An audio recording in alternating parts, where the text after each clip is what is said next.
Hey guys, Ricky here for this week's prompt exploring the rule of odds. This is a great one for intentional composition more than any other prompt or challenge I've ever explored, and I really liked the challenge and the stretching my creativity to fit this in. I went for just a simple walk down this lane, and it was an easy fit because I have 3 children, so I used them to start, and this was a really fun one. For scenes like this, I often encourage anybody who's editing to explore desaturating the greens. I say that because if you allow the colors to stay as brilliant as the camera naturally gathers the information, which is an awful lot, especially in a forest scene, the color can be distracting, and that can it can take away a lot of the focus from your subject. So you can still see things are green.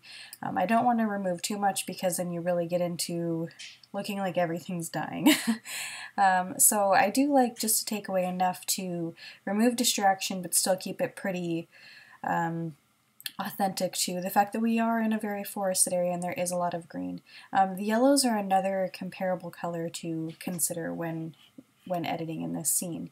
Otherwise, I kept everything very soft because there's a lot of contrast with lights, darks, greens, and the trees, as you can see here.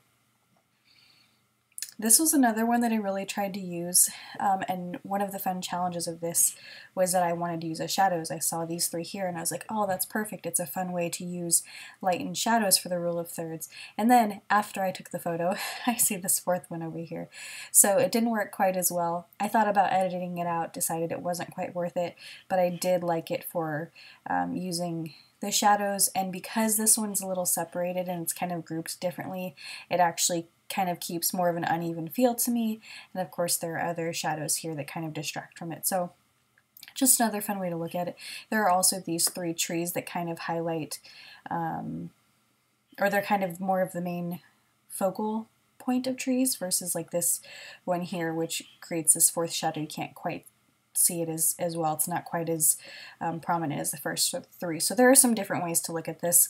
You can also consider it as 1 road, 2, and 3 in that way, or layers. You have this layer, this 2nd layer, and then this 3rd layer.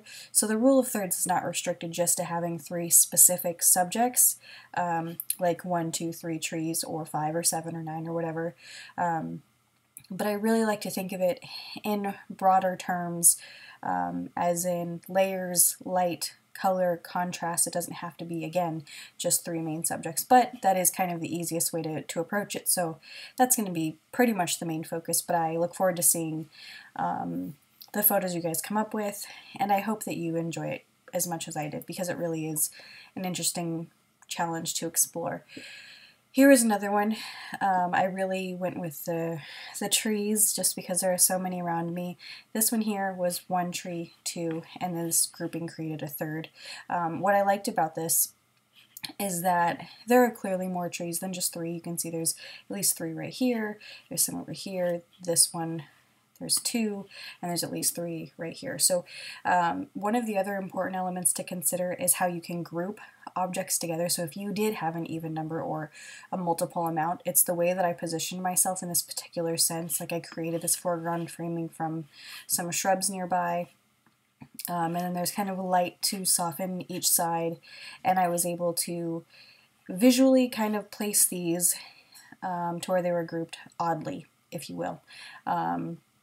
And so I think that that worked, and it was kind of just a fun way to explore how this looked. Again, you can see my settings right here, and of course desaturating. I'd be curious to hear what you guys think. Do you feel that desaturating the greens helps?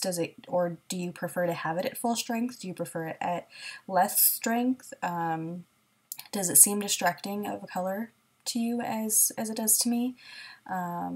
It's something that I know has trended a lot, and it is a lot of presets explore using almost none, especially for film, and others who don't adjust it at all. But it's something that I have always been very mindful of. Camera calibration can also help you in the primary greens if you need it to be more yellow hued or blue.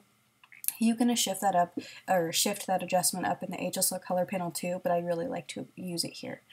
Anyway, moving on. Here was another fun opportunity using these clusters of mountain berries. They were in clusters of 3. again, just kind of looking for different things out in nature around me to see what was there, and I like this a lot. 3 elderberry cones. This was another fun. Each cluster there's 3 here, 4 in this one, but distinct groupings of 3. So that was another fun, very isolated grouping of odds. Visited the pumpkin patch. I didn't even realize this when I took it. I was just looking through photos before, and 3 pumpkins right here in the corner. It's kind of hard to ignore how 3s will naturally come up in scenes without even realizing it. Like if you look through these, I didn't place any of these subjects anywhere, right? They're all just in nature around me, minus my kids, of course. But they're just naturally placed in uneven numbers, and it is natural. That's the way it's, I don't want to say meant to be, but often is found. So then I went a little further and I wanted to explore what else this looked like if I was being intentional. So here I had 2 sets of flowers, and then I wanted to see what it would look like with 3 sets of flowers. You can kind of see that there is a difference, right? The balance, like this photo is simpler, so there is more appeal in that, but you can't ignore that filling that corner does help. Now there is like light coming in over here, and so it is filled in that way, but it's just a kind of a visual comparison to look at. I should have grabbed another bouquet that looked more like these two so that the color didn't throw you off. I think that would have had the greatest appeal, but I was working with what I had. And then I had some squash I harvested and pumpkins I harvested from my garden. And I played with different arrangements, trying to see what sort of groupings I could come up with that showed how grouping even numbers would look. And this one was a lot of fun because it does make an awfully big difference. So I started with this here, right? There's these 4. There we go. So in a row, I think that would be our natural response, to just set them all out so you can see them all. But then if you go a step further, and I still have 4, but they're kind of grouped off, but they're kind of like not quite in a set of 2. You have these 2 and then these 2 here together. That kind of works. I can see that. Again, here I kind of separated them just one in front of the other. This didn't work quite as well. I did like this grouping better. But then I was like, you know, I wonder if I add more things into the scene, how does that look? And so I had 8, so still an even number, but I placed them more in groups of 3, or groups to represent 3. So I really liked, again, how that looked a little bit more.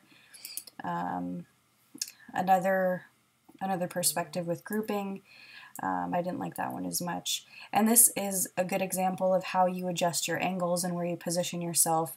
You know, if you look at these 2 photos here, side by side, this space here in front of the table at the front of the foreground bothered me a bit, and so I made a simple adjustment of moving this up and moving this small pumpkin to the left. You could see this one better on the right, and getting rid of that empty foreground. And then I moved my camera a little bit to the right so you could see left of the window frame. So I think this is tighter. It's a lot more of an intimate scene with less empty space, which I think worked for the photo. And I don't know if I could say the placement of things is my favorite, but I do like it together more than I like it separated. And that is kind of the point of, if you are being intentional in your styling or placing your subjects in any form, where you're intentional about how you're placing them and showing them in rule of odds in that way. So I hope that you found that helpful. I hope you are able to go out and shoot and create some photos with very intentional compositions, and I look forward to seeing what you guys create. See you in the next video.